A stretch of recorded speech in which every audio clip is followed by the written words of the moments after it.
And I think the Inflation Reduction Act tax provisions, I think those olive branches from the House were probably good enough to get the senators like Tom Tillis on board.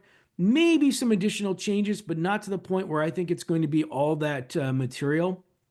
But the Senate will then make their changes and then they'll jam up the House. This will probably happen right after the 4th of July holiday. And then sometime late July, the Senate is going to say to the House, pass it, you like it or not. And because if the debt ceiling is still included at that point, it's got to be done before August recess. If the debt ceiling is stripped out, then this could go all the way to the end of the year. One is that, if you look at some of the names in the solar space, uh, First Solar, great example, they are up about 50% over the last week. So we've seen a big rally based on this news. You and I have been on this call and other places. We've been saying this stuff is going to survive, but I guess everyone was discounting what we were saying. No one was believing where we were at. But I think a lot of folks on the street, not just us, were sort of communicating a narrative along this line. But when I saw some of the commentary from the lobbyists in DC, the trade associations that represent the wind industry, the solar industry, the sort of the clean cohort, they made it sound like this was a terrible bill. Your cost basis for that is $4 a gallon. And when you were to look at diesel today on a wholesale basis is about $2.20 a gallon. So just to get it cost competitive, you need $1.80 or so. And it's the combination of these two tax credits. Well, I should say 45Z in tax credit and RIN in terms of an incentive that bridge the gap. Mainly because, Europe isn't a state the way the US is. So Brussels can't say, okay, here's a tax incentive for manufacturing in Italy or in Germany, et cetera. That's a big reason why Europe doesn't really have a national solar champion. That could have been a name like Meyer Burger, but they, fought and fought and fought to have this kind of legislation, and they ultimately decided to move production to the US. Good morning, good afternoon, everyone. This is Rob Barnett, and I'd like to welcome you to today's BI Energy Exchange, where we talk about our research and the latest developments in energy markets. Today, we've got a special guest, Nathan Dean, joining from Washington, D.C. I couldn't think of a more perfect individual to help us navigate the House Republican tax proposal that we're going to focus on today. But also on the call, we have Alessio Mastrandrea joining from his normal perch in London, and we've got Brett Gibbs joining from also Washington, D.C. Brett is our analyst focused on refining and biofuels. So, Nathan, I've worked with you. We've got a couple of notes out looking at the solar industry and the wind industry.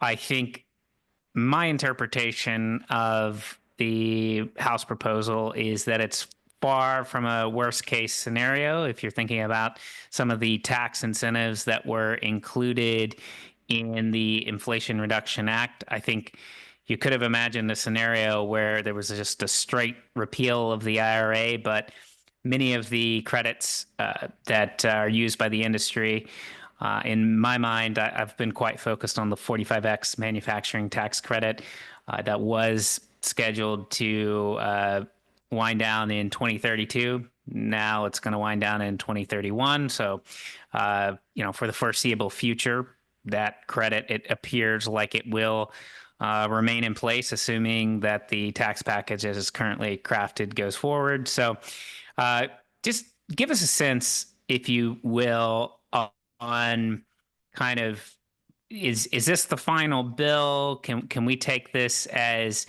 a very likely roadmap of what things will look like? Do you anticipate changes? And maybe just highlight some of the big items that are included in the bill, and if there's anything that you found surprising. Yeah, so there are three markups happening this week. One's already concluded, and that was the tax portion. It was the House Energy and Commerce Committee, the House Ways and Means Committee, and the House Ag Committee. Now, the reason why I want to bring up the first two is the House Energy and Commerce Committee had in its language, while most of it's dealing with Medicaid at the moment, the IRA, the Inflation Reduction Act, grants and programs came out of the House Energy and Commerce Committee. So things like the Greenhouse Gas Reduction Fund, they came out of the House Energy and Commerce Committee. I don't think there's any real controversy from the Republican angle on that. Most of those most of those grants and funds will actually be rescinded as part of this package. The more interesting piece is the one that you pointed out, which was the House Ways and Means Committee, and this was the tax portion of the bill. Now, to your question of, is there going to be lots of changes? Absolutely. This is not anywhere close to final. Now, the House Ways and Means Committee is a group of a select number of Republicans, and they have to sell their caucus, or they have to sell their plan to all of the Republicans in the House. Because if you remember, this is the process called reconciliation. You avoid the filibuster, you just need a majority vote in the House and a majority vote in the Senate. And the margins are extremely thin. And so when you have moderates saying that we support things like the 45X in the Inflation Reduction Act, and we've seen 21 House Republicans send letters to Washington saying, please don't touch this. We've seen a letter from 4 Republican senators, including Senator Tom Tillis in North Carolina, saying, please don't touch the Inflation Reduction Act. It's very hard to do when the margins are so thin. I mean, in fact, if we have anybody on the call from New York or New Jersey, you know exactly what I'm talking about when it comes to SALT deduction. But so the status of where we are is the House Ways and Means Committee is still going through its markup it just passed its markup of the bill, and there were minimal changes. In my interpretation of this, yes, it guts a lot of the Inflation Reduction Act tax credits, the electric vehicle tax credit, for example. But when it comes to things like the 45X, Brett's biofuels tax credits that he's going to be talking about, carbon capture, for example, there was a lot of things that just remained unchanged. And I took that as an olive branch from the House and Ways and Means Committee to moderate Republicans saying, we understand that you're going to fight us on this. Let's cut a little bit of the time out of this, a little bit of the debate time, and just we'll give you some olive branches right now. Is it enough? Maybe, maybe not. Because what's going to happen now is that once the House committees finalize their markups, it goes to the House Budget Committee, they debate the bill, and then you have to convince the entire Republican caucus in the House to do it.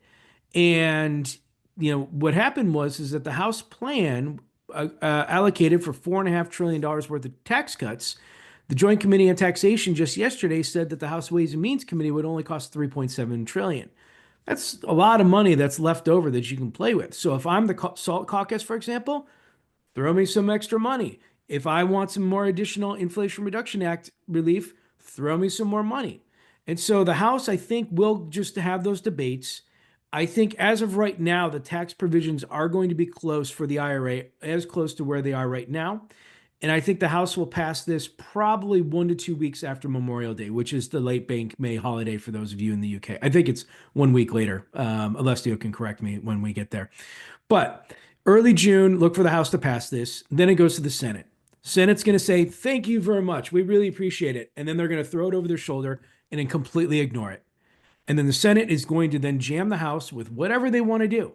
And I think the Inflation Reduction Act tax provisions, I think those olive branches from the House were probably good enough to get the senators like Tom Tillis on board.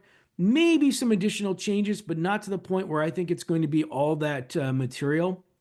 But the Senate will then make their changes, and then they'll jam up the House. This will probably happen right after the 4th of July holiday. And then sometime late July, the Senate is going to say to the House, pass it, you like it or not. And because if the debt ceiling is still included at that point, it's got to be done before August recess. If the debt ceiling is stripped out, then this could go all the way to the end of the year. So my core scenario is that this passes in the late July timeframe, but we are hearing rumblings from senators who aren't happy, like Senator Ron Johnson, due to the deficit-inducing nature of this bill, that he's saying, look, I'm just not going to support it in its entirety. And if that's the case, then this potentially could go to the end of the year. But as of right now, I still think it's going to pass by that July timeframe. Thank you for that very helpful commentary there, Nathan. And just for anyone on the call, if you have questions for Nathan or anyone else, just pop them into the chat. We'll try to get to them. But Nathan, I want to ask a quick follow-up because I still think there is some cognitive dissonance out there on the narrative.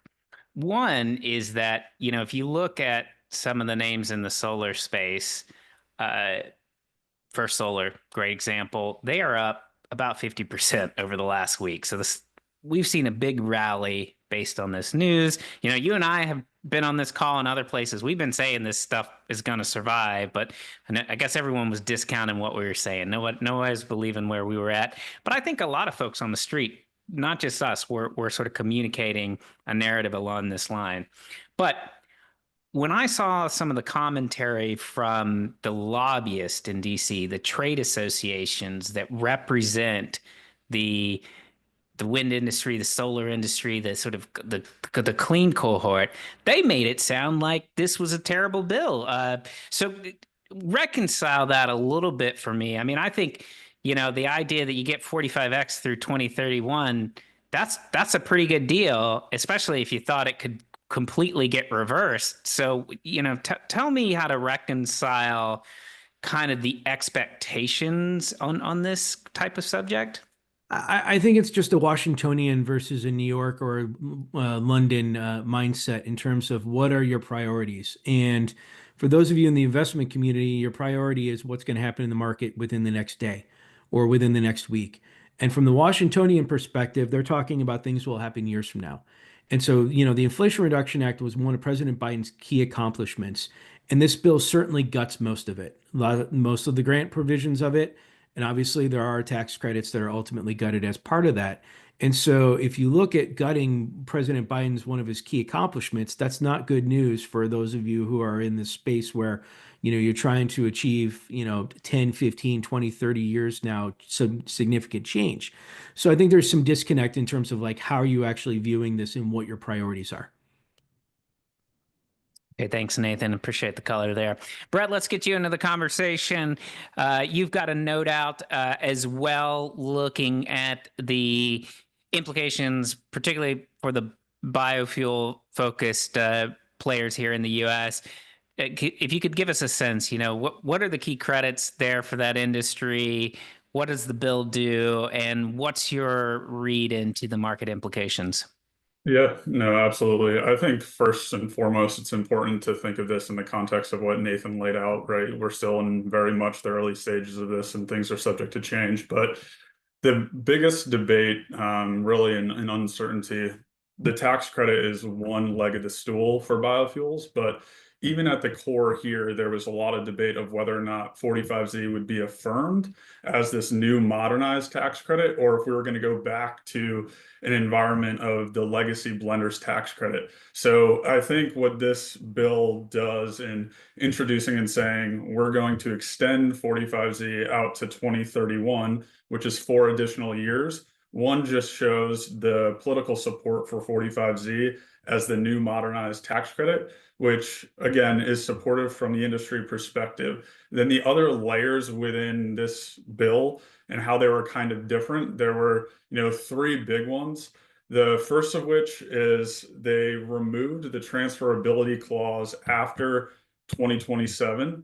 So for those remaining 4 years, if you are a renewable fuels producer who doesn't have an income tax liability, you don't have the opportunity now to go monetize that tax credit at, call it 90 to 95% of the face value, which is a rather big disruptor. Wasn't in any other provisions that we had seen. So again, supportive through 2027, but that would be something for your smaller biofuels companies.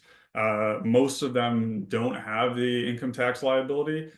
You probably see some change here over the next 3 to 4 years, whether it's on the M&A front or just restructuring to capture that. The second provision was it was restricted now to North American feedstocks. So in order to generate the credit, you'd have to be using Canadian, Mexican, or US feedstocks. And for us, when we look at this, when you consider 45Z is one component of the overall biofuel stack, the second component of that is also in this timing stage, we expect something to come out in the next 2 weeks in the renewable fuels volume obligation. If we have numbers there where the industry is circulating at about 5.25 billion gallons, paired with the restrictions in 45Z of you have to use North American feedstocks, we think about 25% or so of US renewable fuels will be running off of non-45Z compliant feedstocks. So it's actually a restriction there where we think the rest of the components would have to adjust for it. The North American feedstock component is obviously a windfall for your US soybean oil, canola oil producers. And this kind of goes with the last component that was changed, where they removed a provision called the indirect land use penalty. And this was something that in previous stages penalized canola and soybean oil. Removing this provision puts US ag-based inputs similar to their waste-based peers. So animal fats, used cooking oil, and this would add, call it 3 to 4 cents a pound of incremental tax value for soy in this case scenario. And I think that's part of the initial indication that we've seen since Monday, where soybean oil now is up at about 51 cents a pound versus 48 previously. So I think those are the big provisions. Ultimately supportive that we know 45Z is, has the political backing, the extension to 2031. But there are some, drawbacks for the producers specifically. Brett, could you just give some framing data for thinking about biofuels here in North America? So, where are we at in terms of the share of road transportation fuels for ethanol and biodiesel here in North America? And also, just give a quick framing on the cost basis of these fuels. How important are these tax credits beyond the RFS and that sort of thing to the adoption and use of these kinds of fuels here in North America? Yeah, absolutely. From a corn-based ethanol perspective, it's about 10.4% of the gasoline pool here. And then from a biomass-based diesel perspective, if you're including biodiesel and renewable diesel, you're about 9% or so of the US on-road diesel pool. And when you think about it from a cost basis, I'll focus on biomass-based diesel because it's really the one where you rely on these tax credits and RINs, the second component, to really make the economics work. So if you were to look at soybean oil today at about 50 cents a pound, that's the primary feedstock for biodiesel and renewable diesel. Your cost basis for that is $4 a gallon.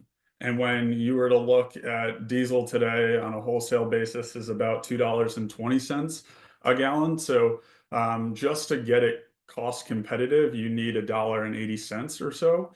And it's the combination of these two tax credits. Well, I should say 45Z and tax credit and RIN in terms of an incentive that bridge the gap.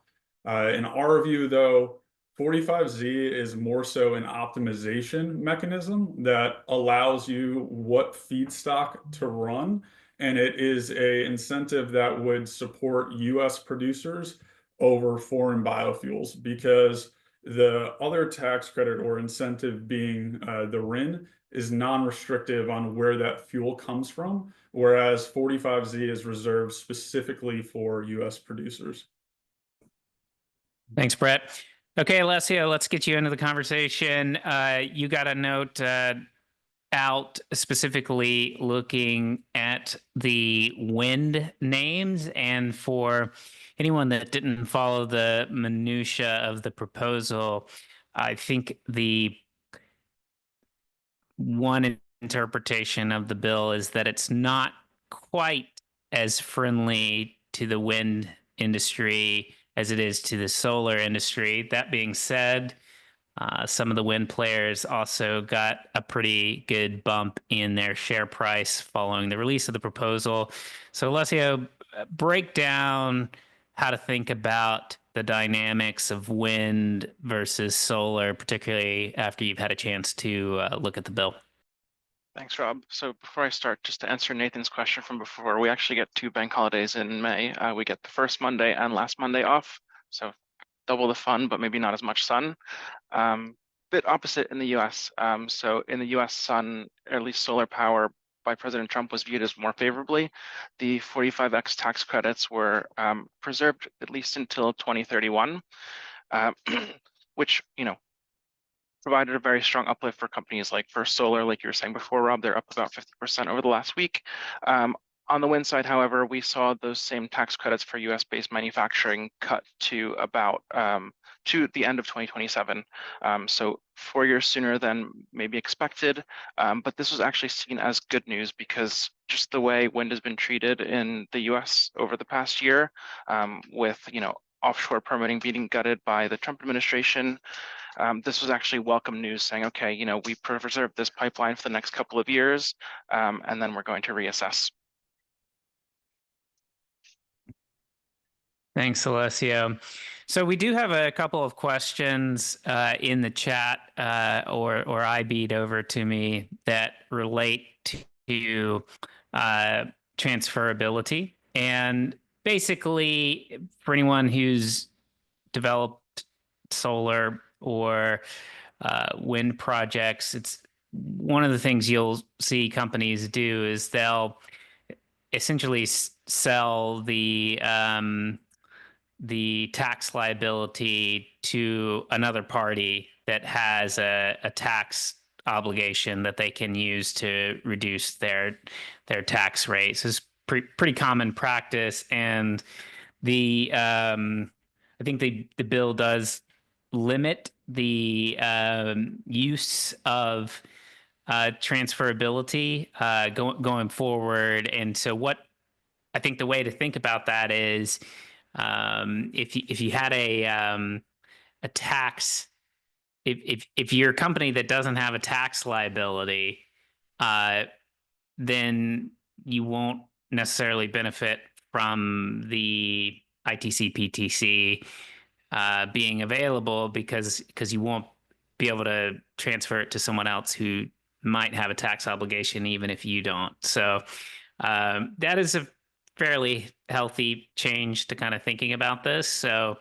it sort of implies that projects have to be thought of a little bit differently. But Nathan, let's come to you, because I do think that this is a position where you might see lobbyists working really to maybe get that language changed around transferability, because it is a very common practice of how the industry works, and it does sort of, it's a way of limiting the pool of companies that could use the ITC and PTC.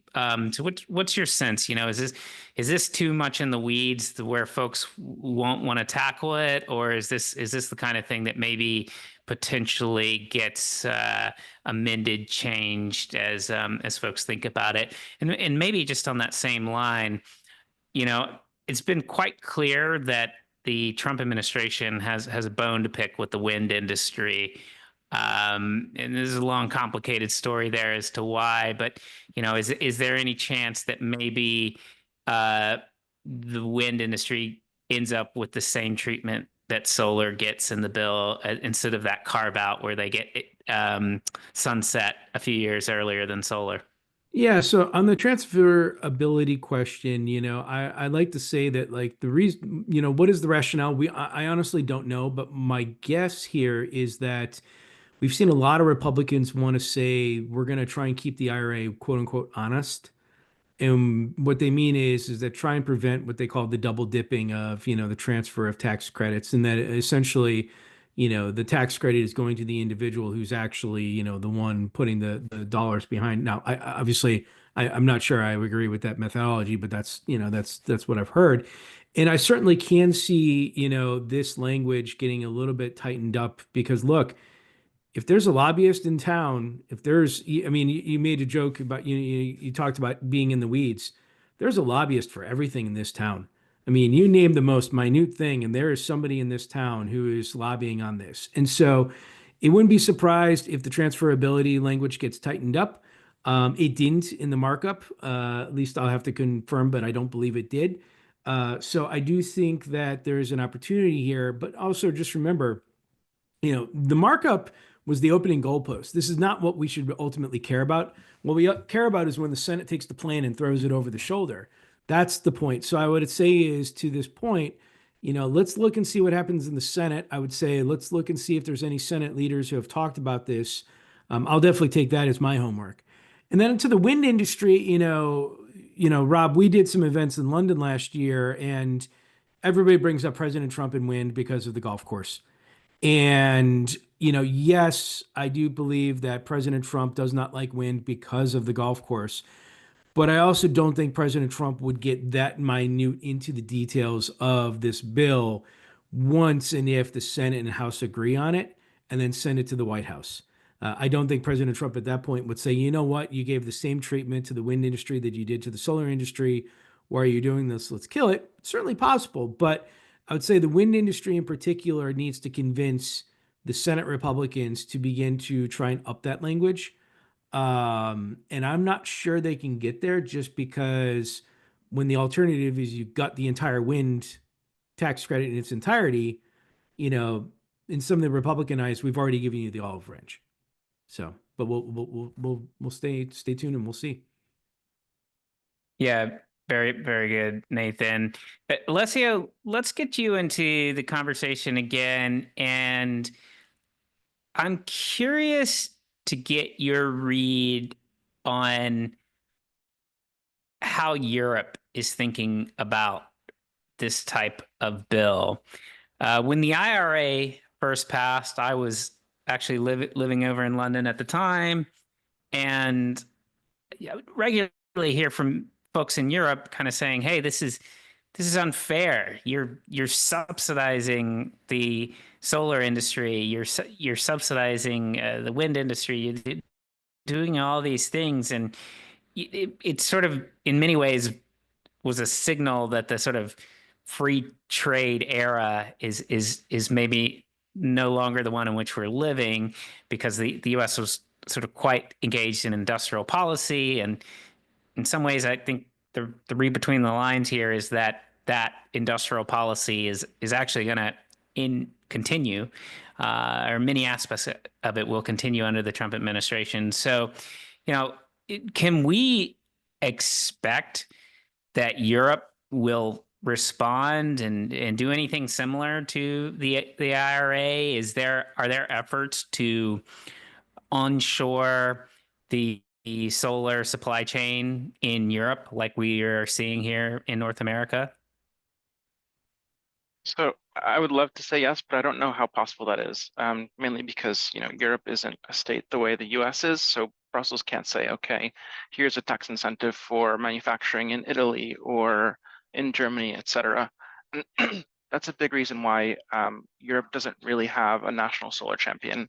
That could have been a name like Meyer Burger, but they, fought and fought and fought to have this kind of legislation, and they ultimately decided to move production to the US. Now, there's been some growing pains with that, but that was a very sharp signal to me, basically to say that, if this isn't going to happen, we can't compete with Chinese module makers. It's a bit different on the wind side because there are national champions in Europe. You've got Vestas, you've got Siemens Energy, and they've made do. There are a lot of countries that are supportive of wind. In the past, the UK has been. There have been some project cancellations at the same time. However, there's repowering efforts all throughout Italy, the UK, Spain. We're just not necessarily seeing a joint effort where, there's a blanket agreement saying, okay, whether you produce in Germany or in Portugal, you're going to get these same tax incentives. Brett, I'm curious for you, how much does the international story play into how the North American biofuel producers are operating and behaving? I think there's some integration with Canada, but is this a global market? Do tariffs and other things matter? Or are you mainly just kind of thinking about US, North America in isolation when you think about the biofuel space? Certainly. I mean, ethanol, I would say, domestically in the US, tariffs, international markets are more of a factor because ethanol is very export dependent here in the US. And then even still, within the renewable fuel space, I would say it is very global. I should say renewable diesel is very global, and the primary markets really are the US still and the EU. But when you think about the economics and drivers of it, right now it's very US centric. And I think that's why it's so important, even when we think about global players like a Neste, who's has the largest global footprint from a renewable diesel perspective. These U.S. tax policies are critical when also paired with the second leg of this incentive structure. And why I think that's the case is this US centric tax credit, 45Z, obviously is a hit to global producers because they won't have access to it. But if it's set up in a way where, in order to hit US mandates in the other incentive structure, we need non-45Z compliant feedstocks or fuels, it actually might not be the worst case scenario for a global producer, because if the US feedstocks like soybean oil or canola really are the ones who benefit from these tax provisions, you'll see premiums for those localized feedstocks. But when you stack all of the margin globally, you might still have an opportunity, if you're a foreign producer, to send your product into the US and compete. And so I think that's one of the components as this gets flushed out with the second incentive that we're expecting of the renewable volume obligations. You actually could see imports flood back into the US as a result of it. Quick follow-up. I got an IB here. So since you just mentioned RVOs, clients specifically wanted to know if you've got an estimate for the RVO obligation. I believe that's set annually, right? So give us a sense of kind of where those numbers are likely to shake out. Yeah, so right now we're waiting for 2026 mandates, and the expectation is that we'll at least get 2026 and 2027 in the next update. And the consensus from trade groups and everyone is that we'll have a bump up in the biomass-based diesel category from, believe, off the top of my head, the number was about 3.5 billion or so, up to at least 5.25, which is a pretty significant step up, and your aggregate volumes would be about, call it 25 or so billion RINs versus 23 in 2025. That we're expecting some confirmation here again ahead of Memorial Day in the next 2 weeks or so. And that would be broadly supportive, and you would require fuels outside of just domestic capacity. So that goes into the case scenario for a globalized player. It actually could see support if you have that mandate raised to those levels. Nathan, I want to get your perspective on one of the questions in the chat relates to foreign ownership rules. And I didn't look closely at the details on this section, but I do think there are efforts within the bill language to limit who can use the credits that are applicable, and not just wind and solar. I think it's more broad than that. And I think there is sort of language around prohibited foreign entities, and I didn't think too much about it. But do you have a sense on do you think that this bill generally is going to try to limit some of the sort of global players who've tried to take advantage of some of the tax policy and locate facilities here in the US? Do you think there's any risk for some of those type companies, obviously we talk about First Solar quite often. They're based in the US. I think they're sort of quite clear on this, but for some of the other companies, Alessio mentioned Meyer Burger, I doubt they'd be on a restricted entity list, but give us a sense of kind of how to think about maybe some of the foreign companies that are either have invested or considering investments in the US to take advantage of some of these credits. Yeah, this is probably the most difficult question I've seen today, and also with my discussions with clients earlier, because my initial reaction is that if you change the language, obviously the price goes up. And that is one of the things, even though I said earlier that, they have room to play with, that's not something that, the Republicans are struggling to figure out how to pay for this, at least on the House side. But I would also just say is that language is also sprinkled throughout this bill, even beyond energy tax credits. There are other tax credits and there are other pieces of this bill and also on the House Energy Commerce markup that has similar language in terms of favoring US based entities over foreign based. But that also doesn't really fly with President Trump's desire to also bring non US investment back into the United States. So I think this is probably one of those things where I'm going with, long story short is that this was probably inserted by a couple of individuals in the House Ways and Means Committee. And then the broader Republican Party will look at this and say, maybe we need to have a more serious conversation about that. But, I don't know. I mean, I would just say, I hate to not really say this, but give me a week or two on this one. And, to the clients asking that, ping us in about a week and I'll have a better answer for you because this one seems to be my spidey sense tingles on this one. Okay, that's great. I think this is probably a good stopping point. And just to reiterate, Nathan, we'll get you back on soon to chat more about this topic because I think we've probably got some continued developments that will be unfolding over the coming weeks and months. So we definitely want to continue to have a discussion about how Washington, D.C. is affecting the sort of general energy landscape. A couple of other just quick highlights, advertising. Tomorrow, myself, Mandeep Singh, our head tech analyst, and a couple of our colleagues over at Bloomberg NEF are going to get together to talk about AI and energy demand. And this is part of a two-part webinar series. Just earlier this week, our industrials team took a look at that topic. They've got a new deep dive out, and they had a very fun discussion. I believe the replay is already available, but if you missed it and you were interested, reach out. I'm happy to get you the replay. And again, tomorrow at 11, very deep, fun conversation. We're going to talk about, kind of the fact that energy is generally perceived as the limiting constraint for how quickly we can move on AI. So it should be a great, fun conversation.